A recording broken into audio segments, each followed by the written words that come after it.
સુરતમાં રત્ન કલાકારોના બાળકોની સ્કૂલ ફીનો જે વિવાદ છે, જેમાં સુરત શહેરમાં કુલ 78,000 ફોર્મ ભરાયા છે.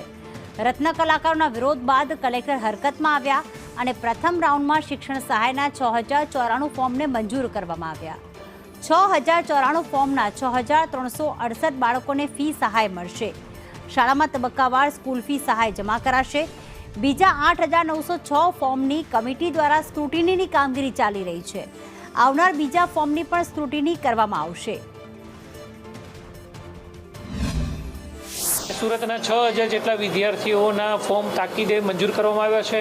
8 કરોડ કરતાં વધુની સહાય તેમને ટૂંક સમયમાં ચૂકવવામાં આવશે અને બાકીની પ્રોસેસ પણ ઝડપથી થઈ રહી છે, જેથી કરીને તમામ વિદ્યાર્થીઓને ઝડપથી જે રત્ન કલાકારના બાળકો જે છે એની ફી સરકાર દ્વારા ઝડપથી ચૂકવી શકાય તે માટેની પ્રક્રિયા થઈ રહી છે. આ બાબતે સતત કલેક્ટરશ્રીનું માર્ગદર્શન મળી રહ્યું છે, જેથી કરીને ગુજરાતની અંદર સુરત સૌ પ્રથમ આ વિદ્યાર્થી